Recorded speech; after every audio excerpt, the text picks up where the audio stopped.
Salut tout le monde, on se retrouve aujourd'hui pour une vidéo un peu plus longue que d'habitude. Vous avez déjà peut-être vu ces images, ces montagnes de déchets qui s'amassent un peu partout en Afrique, au Ghana, au Nigeria ou encore au Maroc. On s'en doute, une telle quantité de déchets, ça ne peut qu'avoir des répercussions néfastes sur les populations locales.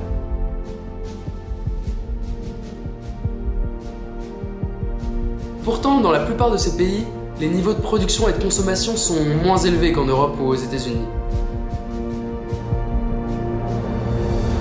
Alors je me demandais pourquoi on n'avait pas les mêmes images chez nous. En fait, est-ce que ces déchets sont vraiment africains?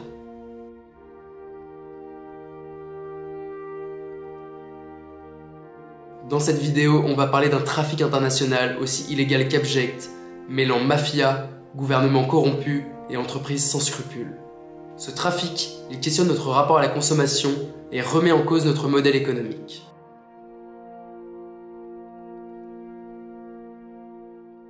La première question qu'on se pose, c'est d'où viennent ces déchets? En effet, quand on regarde un peu ce qu'on trouve dans les décharges, la plupart des déchets ne viennent pas d'Afrique. Alors comment ils se retrouvent là et pourquoi? Est-ce que c'est légal? Pas du tout. En 1992, la Convention de Bâle interdit toute forme d'exportation de déchets dangereux.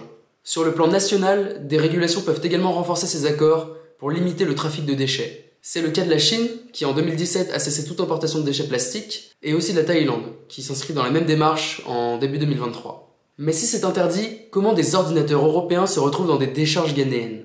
La première cause à cela, c'est l'existence d'un flou juridique. En effet, la Convention de Bâle interdit les exportations de déchets dangereux. Mais comment définir précisément ce qu'est un déchet dangereux? Est-ce qu'on peut vraiment créer un indice de dangerosité? Et même si c'était possible, comment contrôler dans les ports des milliers et des milliers de conteneurs, que ce soit en Europe ou en Afrique? C'est juste impossible. Faudrait passer chaque conteneur au peigne fin, faudrait mobiliser des ressources énormes, et c'est malheureusement loin d'être le cas aujourd'hui. En plus, le texte de 92 parvient à peine à distinguer le neuf du seconde main, donc la Convention de Bâle présente de nombreuses limites. Il n'y a pas assez de personnel pour contrôler ce qu'on doit contrôler. L'an dernier, 8 700 000 containers ont quitté le port d'Anvers. Côté douane, on en contrôle 3 ou 4 chaque jour, environ 1400 sur l'année, une goutte d'eau dans l'océan. Et à cause de l'écran, qui est encore plein de poudre phosphorique, c'est un déchet dangereux qui ne peut pas être exporté vers l'Afrique.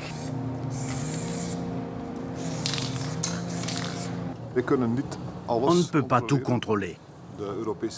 L'Union européenne nous donne des pourcentages précis pour l'inspection. Il y a beaucoup de déchets. Parfois c'est 1 ou 2 choses, mais autrefois c'est tout le contenu qui est déchet. Derrière les textes et les belles déclarations, il y a la vraie vie, et dans la vraie vie, trafiquants et mafieux s'engouffrent dans la brèche. Aux États-Unis, dans l'entre-deux-guerres, la prohibition a permis à la mafia de s'enrichir sur le trafic d'alcool. Après la Convention de Bâle, la mafia s'enrichit sur le trafic de déchets. En 92, le chef de la mafia napolitaine, la Camorra, Nunzio Perella, avait ainsi expliqué qu'il avait laissé de côté le trafic de drogue pour mieux se dédier à la transformation des déchets en or. La mafia vient répondre à un besoin du marché. We believe there's something in the region of about 100,000 tons of waste that's illegally exported. The people we're targeting are criminals, and they're doing it for money. And there's a whole range of people involved in the criminal activity, from those people that think it's a fast way to make money, through to people that are seriously organised in terms of funding other criminal activities.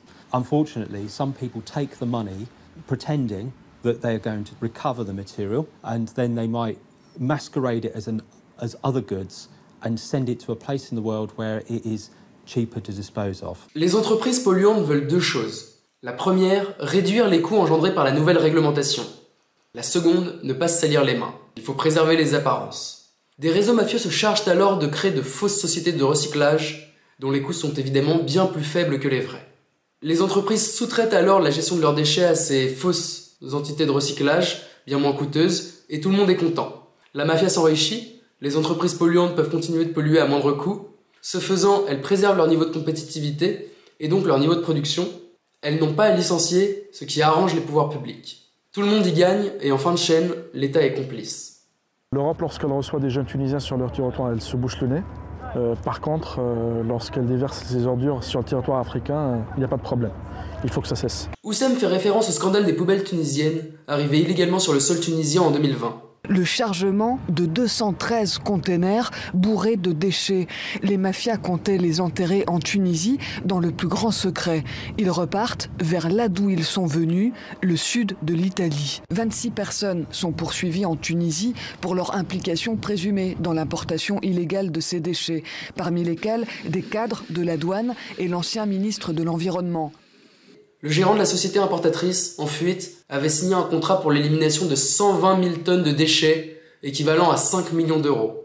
Il y a ce qu'on appelle des organisations criminelles qui partent de l'Italie et qui ont des ramifications dans l'administration tunisienne. Et concrètement, comment se déroule un tel trafic? Il repose sur le flou juridique et l'insuffisance des moyens mis en œuvre. Ces sociétés de recyclage collectent des déchets un peu partout en Europe, et les transfèrent dans des conteneurs à destination de l'Afrique. Dans les ports, la loi européenne prévoit le contrôle de 2% des conteneurs destinés à l'export. Déjà que c'est un pourcentage très faible, dans les faits, c'est très difficile d'atteindre ce chiffre. En effet, contrôler un conteneur, ça prend un temps fou, et comme on l'a dit, parfois c'est pas facile de déterminer la dangerosité d'un déchet. Si bien que dans les faits, les ports européens sont comme des géants de passoires. Ils laissent tout passer. Pour les mafias, c'est donc très facile de faire transiter des déchets vers l'Afrique. Là, c'est tout en vrac. On a un camion qui exporte un peu moins d'une dizaine de véhicules à destination des pays d'Afrique, principalement. Et nous avons également constaté dans ces véhicules, en grande partie, du matériel électronique. La difficulté qu'on a à ouvrir le coffre. Et là, on va sortir la scieuse. Ils ont soudé la porte. Il n'est pas tolérable de souder les portes de voitures. On doit pouvoir constater la marchandise qui sort de notre territoire pour différentes raisons, en l'occurrence dans le cadre des déchets électroniques. Nous, on s'occupe de la voiture. Ce qu'elle contient, c'est pas votre problème? Non. En fait, la plupart de ces voitures, elles partent pour Nigeria. Si vous voulez, le port, c'est un point de transit. Combien de camions partent chaque semaine de votre... Maintenant, on arrive entre 7 et 10 par semaine. En Afrique, un grossiste fait office d'intermédiaire. Il revend les déchets par lot aux détaillants dans les petits magasins de la ville. Dans les lots, seulement 20 à 50% des produits sont en état de marche ou réparables, mais les faibles coûts permettent aux détaillants de s'y retrouver. Et le reste, on s'en doute bien, ils finissent dans les décharges. Le port de Tema est une zone interdite aux médias. Des journalistes ghanéens nous ont fourni ces images prises en caméra cachée. Elles montrent un marché actif de télévision, frigos et ordinateurs. Commerçants, revendeurs et grossistes viennent directement s'y fournir au pied des containers.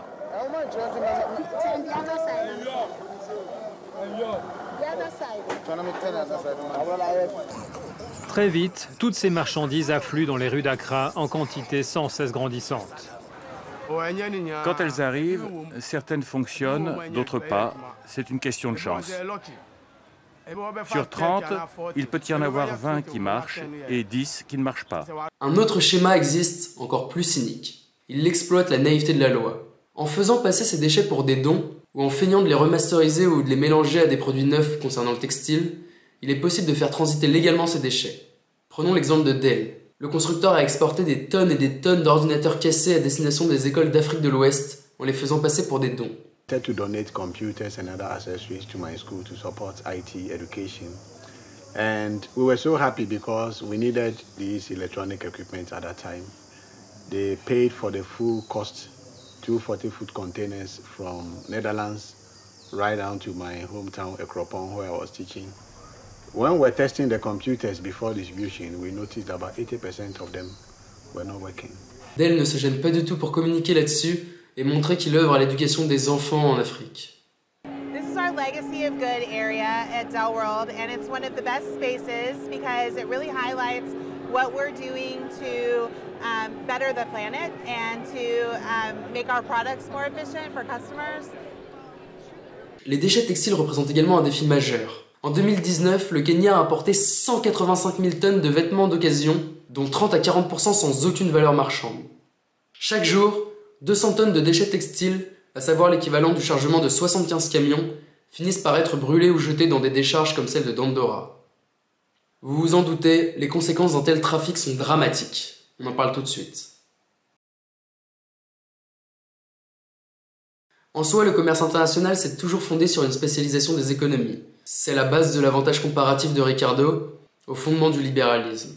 Alors, est-ce que c'est vraiment un problème que les économies africaines se spécialisent dans le traitement des déchets? Bah oui, car on n'est pas du tout sur une filière industrielle de traitement des déchets. On est sur de l'informel pur. Il n'y a pas de recyclage, très peu de réparation, et hors de tout contrôle, les populations locales sont exposées. So this typical e-waste dismantling activity going on. Okay. You can see they've dismantled almost everything. Any slip of the hammer can result in fatal injury. What you're doing is potentially dangerous. That is why their colleagues are protesting. Never do that. It could be an LPG, gas, or it could be... And you know there's fire here. Le traitement des déchets tel qu'il existe n'est pas une activité économique en soi. La première conséquence est sanitaire.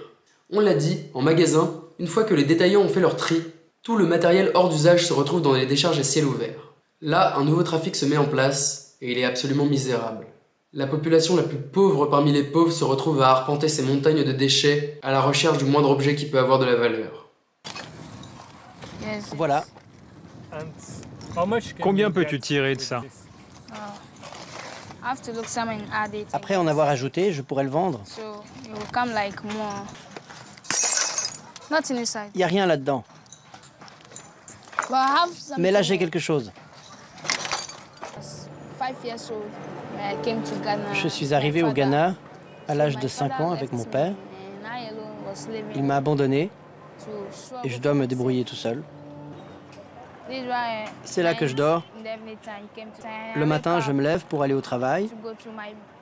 Je cherche un peu d'eau pour me débarbouiller, puis je vais travailler. Pour les déchets électroniques, on les appelle les ferrailleurs. Beaucoup d'entre eux sont des enfants. Les appareils électroniques contiennent de nombreux matériaux précieux, comme l'or, l'argent, le cuivre ou le palladium. Ils sont par exemple présents dans les cartes mères, les batteries ou les fils. You find in mobile phones there's a lot of shielding because there's a lot of obviously transmission. From this design, there's clearly been not much thought given to how you get the recyclable materials out of here, how you get the valuable materials out, maybe even how you get the toxic materials out. They're just too integrated with the design. Here we go. So that's some more of the circuit board, and under here, we can get it off, is the gold. Pour protéger le consommateur, les constructeurs peuvent recouvrir ces matériaux de composantes ignifuges, c'est-à-dire qui empêchent l'objet de prendre feu. Alors, pour accéder aux métaux et venir à bout des composantes ignifuges, les ferrailleurs ajoutent au feu des substances ultra-chimiques pour faire brûler les câbles. C'est pourquoi des feux aux fumées hyper toxiques apparaissent quotidiennement sur la décharge. Inhaler régulièrement ces fumées, c'est sans mauvais jeu de mots mourir à petit feu. Et si les ferrailleurs sont évidemment les premières victimes, toutes les populations alentours subissent la toxicité de l'air. Les déchets électroniques sont partout.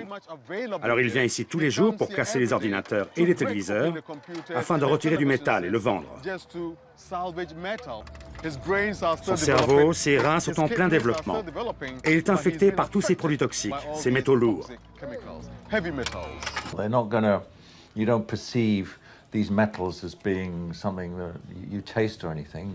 The levels of exposure here, it's enough to lead to chronic risks to health without you perceiving it's happening to you. These people also, from the lower ebb of the poverty, may not have the financial resources to do the kind of tests. Là, on a vu les conséquences directes pour l'environnement, mais les conséquences environnementales sont également terribles. Prenons l'exemple du lac Rose. Situé à 35 km de Dakar, le lac Redba, communément appelé lac Rose, est devenu célèbre dans le monde en raison de sa coloration. Le lac doit s'être introsé à un micro-organisme dénommé Dunaliella salina. Il s'agit d'une micro-algue qui se développe dans les eaux très salées. Grosse attraction pour les touristes, plusieurs activités économiques se sont développées aux alentours du lac, devenant ainsi le poumon économique de la région. Malheureusement, aujourd'hui, la couleur rose du lac est menacée. Plusieurs raisons expliquent cela, comme le dérèglement climatique et les violentes pluies qui s'abattent sur le lac ces dernières années. Il y a aussi la bétonisation qui vient de Dakar et l'artificialisation des sols qui empêche au sol d'absorber correctement l'eau, expliquant par exemple les inondations qui ont frappé récemment Dakar. Mais l'une des causes majeures, c'est l'accumulation des déchets. En fait, dans le lac en ce moment, il y a une telle quantité de déchets, que ce soit du plastique ou de l'électroménager, que les algues qui donnent cette teinte au lac, elles meurent. Et forcément, le lac est de moins en moins rose. Résultat, les touristes partent et les petits commerçants se retrouvent sans rien. Donc, parce que les touristes, ce qui les amène, j'ai dit comme tout à l'heure, c'est la coloration rouge. Donc, comme tout ça, ça n'existe pas, donc les gens ne viennent pas. Donc, ça nous a beaucoup impacté parce qu'il n'y a pas de vente. Une autre conséquence directe sur l'environnement est la pêche. Les eaux usées se déversent dans la mer et dégradent la qualité de l'eau, multipliant le risque de maladies et nuisant à la qualité des récoltes et de l'élevage. Les poissons ingèrent du plastique et des microfibres textiles et meurent. Avant, il n'y avait pas de détritus ici. On pêchait beaucoup de poissons. On les mettait dans les paniers. On les vendait aux femmes. Mais maintenant, à cause des déchets, ce n'est plus comme avant. L'eau est très polluée. Ça tue les poissons. Ça ne sent pas bon et le poisson est mauvais. Ça donne mal au ventre. Si je mange ce poisson, je vais tomber malade. L'eau est comme un égout. Il y a 3 jours, en remontant mes filets, les détritus que j'ai pêchés, beaucoup de choses, dont je ne connais même pas le nom. Ce que je sais, c'est qu'il y avait des TV, des ordinateurs, tellement de choses. Maintenant, je n'ai plus d'argent. C'est devenu un endroit mort. Résultat, dans les villages côtiers, les pêcheurs doivent aller de plus en plus loin, prendre de plus en plus de risques pour ramener du poisson à leur famille. Mais face à cette situation dramatique, de plus en plus de pêcheurs décident de prendre les armes. Ils s'organisent en milices et viennent grossir les rangs de la piraterie locale. La piraterie est aujourd'hui un phénomène croissant dans la région. Selon le Bureau maritime international, les eaux du golfe de Guinée sont aujourd'hui les plus dangereuses du monde. Au total, 73% des enlèvements et 92% des prises d'otages en mer ont lieu dans la région selon le BMI, notamment au large du Nigeria, de la Guinée, du Togo, du Bénin et du Cameroun. La détérioration de cette route commerciale importante met en danger le commerce international et les économies de la région. Parlons désormais de la conséquence la plus grave qu'engendre ce trafic de déchets criminels. Toutes ces conséquences prises à part sont déjà terribles en elles-mêmes, mais le plus dramatique, c'est que considérées dans un tout, elles s'auto-entretiennent. Dans son livre Insoutenables inégalités, Lucas Chancel évoque le concept de trappe à pauvreté environnementale. Ce résultat s'appuie sur la théorie de la croissance endogène. Une économie repose sur l'accumulation de 4 types de capitaux. Le capital public, environnemental, humain et technologique. L'évolution des niveaux de capitaux crée une tendance qui s'auto-entretient. Elle est endogène. Cela est valable quand les capitaux croissent, mais également quand ils décroissent. Ainsi, la dégradation de l'environnement renforce le secteur informel, qui réduit les recettes de l'État et donc le capital public. Ce qui prive l'État de sa capacité à investir dans l'éducation. Le capital humain diminue donc. L'innovation en subit les conséquences. Le capital technologique baisse aussi. Les institutions se dégradent, la piraterie se développe, et les mafias et bandes armées ont le champ libre pour pérenniser l'exploitation illégale de mines de diamants, de forêts ou de déchets par exemple. Ce qui, in fine, renforce la pauvreté et enferme ces pays dans un cercle vicieux dont il est impossible de sortir. C'est ça la trappe à pauvreté environnementale. Elle rejoint la théorie de la dégradation des termes de l'échange qui a frappé la Côte d'Ivoire dans les années 90. Producteur majeur de cacao, le pays ne cessait pourtant de s'appauvrir. C'est l'une des causes ayant conduit au putsch militaire qui a fait tomber Henri Konan Bédié en 1999. À l'origine du concept d'ivoirité, l'ancien président ivoirien nous a quittés en août 2023. Mais c'est un épisode très complexe qui mériterait une vidéo à part entière. Parlons désormais des solutions qui permettraient de mettre un terme à ce trafic de déchets. La plus évidente semble être de renforcer les régulations internationales. En ce moment même, 175 pays négocient pour parvenir à un traité international contre la pollution plastique. Aujourd'hui, on produit annuellement 460 millions de tonnes de plastique, soit 2 fois plus qu'en 2000, dont 9% seulement sont recyclés. Réunis à Paris en juin dernier, les pays s'étaient accordés à mettre au point une première version du texte. Le prochain cycle de négociations s'ouvrira en novembre au Kenya. Mais des divergences profondes sur les mesures à prendre opposent 2 groupes de pays. D'un côté, la coalition dite de la haute ambition, qui regroupe une 50aine d'États, dont la Norvège, l'Union européenne et le Japon. Ils souhaitent mettre fin à la pollution plastique d'ici à 2040 en réduisant la production. De l'autre, un groupe d'États plus réticents à réduire la production, notamment les pays producteurs de pétrole, ingrédient de base du plastique. De l'autre côté, on a plutôt les États-Unis, la Chine, l'Arabie Saoudite et la Russie qui sont moins ambitieux et qui préfèrent avoir des mesures volontaires. Sans être pessimiste, rappelons quand même qu'en 2023, le groupe Total s'est associé au géant pétrolier saoudi Aramco pour la construction d'un complexe pétrochimique géant en Arabie Saoudite. L'objectif est de produire 1 million de tonnes de polyéthylène par an, une matière plastique très commune qu'on retrouve dans les emballages, les sacs plastiques et les bouteilles. Avec un investissement de 11 milliards de dollars, on se demande si le traité pourra vraiment changer les choses. Explorons désormais les pistes que peut offrir le secteur privé. Certaines entreprises se mobilisent en effet pour cesser ce trafic, une mobilisation qui peut prendre des formes diverses. En 2009, HP, en collaboration avec le Global Digital Solidarity Fund, met en place le projet E-Waste in Africa. Il s'agit d'un programme de pédagogie et d'éducation autour de ces déchets électroniques, en partenariat avec le gouvernement kényan. HP ouvre également un centre de collecte et de traitement des déchets. Dans ce centre, les collecteurs et les recycleurs de déchets sont payés convenablement et les infrastructures garantissent des conditions de sécurité suffisantes. HP cherche à intégrer de plus en plus d'acteurs à ce programme. On a tous la même vision, c'est-à-dire que ces déchets en Afrique, c'est une ressource importante. Il y a des gens qui en vivent. Il y a moyen de faire les choses correctement pour protéger la santé et l'environnement de façon durable. Et à partir du moment où on considère que ces déchets sont des ressources, on peut en faire un business durable. Et un business qui tourne autour des déchets, le gros avantage, c'est qu'on peut vraiment régler le problème. Donc on travaille sur une solution sur le terrain et avec les gouvernements, ensemble, au sein de cette alliance. À Mombasa, le centre de recyclage d'ordinateurs d'Afrique de l'Est est une première. Financé par HP, ce point de collecte est piloté par une équipe de recycleurs anglais, partenaires de l'Alliance. Comme vous pouvez voir, ici, ça vient d'arriver. Quand les cartons sont dans la zone de recyclage, les gars que vous voyez au fond savent que c'est pour le démantèlement. Aujourd'hui, on a par exemple Philips, Dell, mais aussi le gouvernement allemand et suisse qui participent à ce programme. Et il touche des pays comme le Nigeria, le Maroc ou l'Afrique du Sud. L'idée, c'est de transformer le déchet en opportunité économique tangible pour que les géants puissent se préoccuper de ce qu'il advient des produits qu'ils vendent. L'économie circulaire ne se développera pas sans l'appui des principaux producteurs. En termes de recyclage, l'entreprise belge Umicore se distingue de la concurrence. Chaque année, l'entreprise se préoccupe de 350 000 tonnes de métaux rares qu'elle récupère. En isolant les métaux précieux des pièces usées qu'il reçoit du monde entier, le géant belge les conserve dans la chaîne de production. Chaque année, Umicore récupère ainsi l'équivalent de l'exploitation d'une mine d'or, voire plus. Ces installations valent des milliards.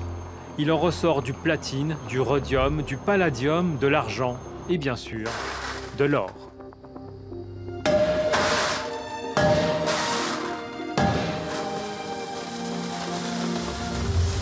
Quelle quantité d'or vous récoltez ici chaque année, grosso modo? Chaque année, à peu près, on a une capacité de 100 tonnes par an. Et combien le cours de l'or aujourd'hui? Aujourd'hui, le cours de l'or varie entre 40 000 et 42 000 euros.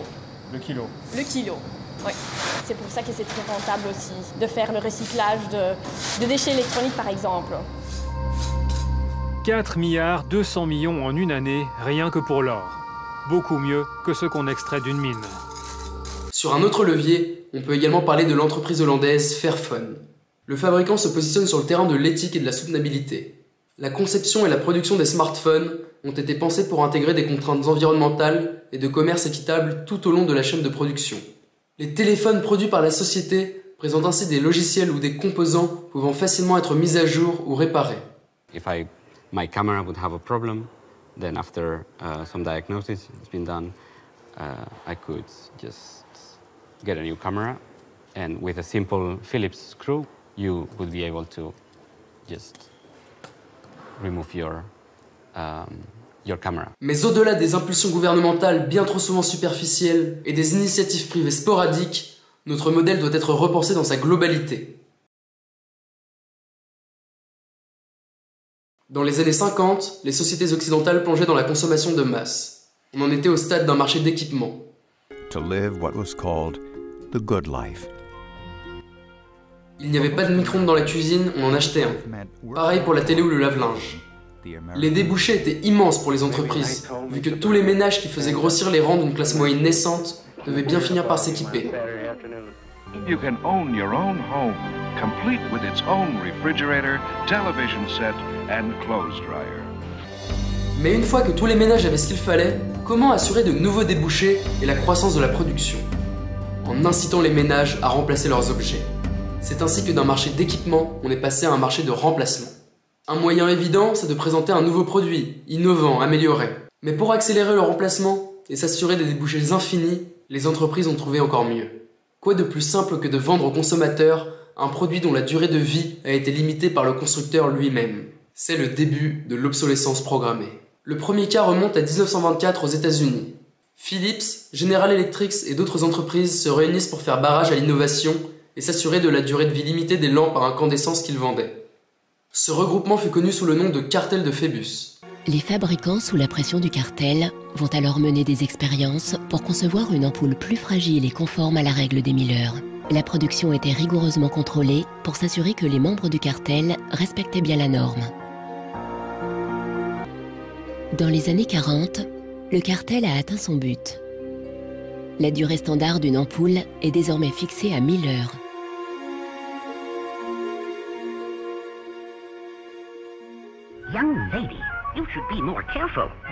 General Electric a produit un film éducatif pour expliquer aux consommateurs que la durée en vigueur était la meilleure.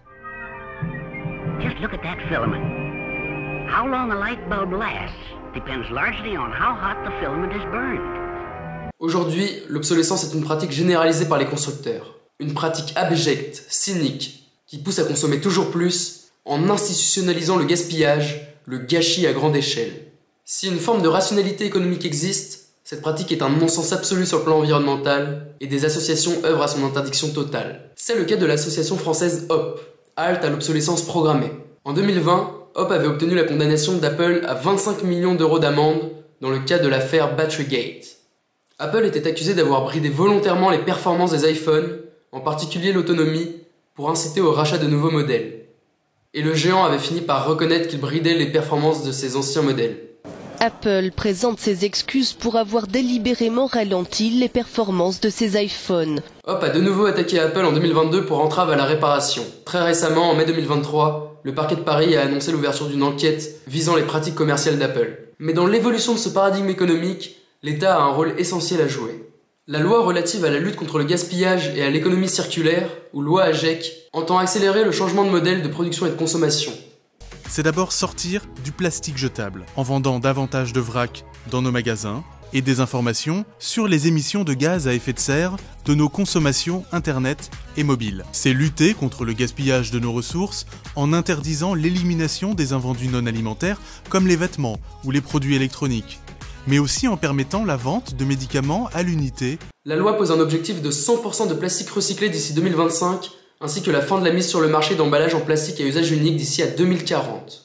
Fini les pailles en plastique, les boîtes de kebab en polystyrène et la vaisselle jetable du McDo. Elle prévoit également la mise en place d'un fonds de réparation pour encourager les entreprises à récupérer et réparer nos produits défectueux, que ce soit notre machine à laver ou notre paire de chaussures.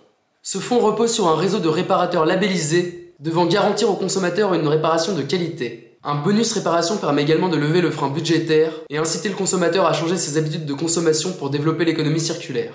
L'ambition est également de favoriser la transparence. Dans le textile, un plan d'1 milliard d'euros pour réduire les déchets dans la filière sera lancé sur la période 2023-2028.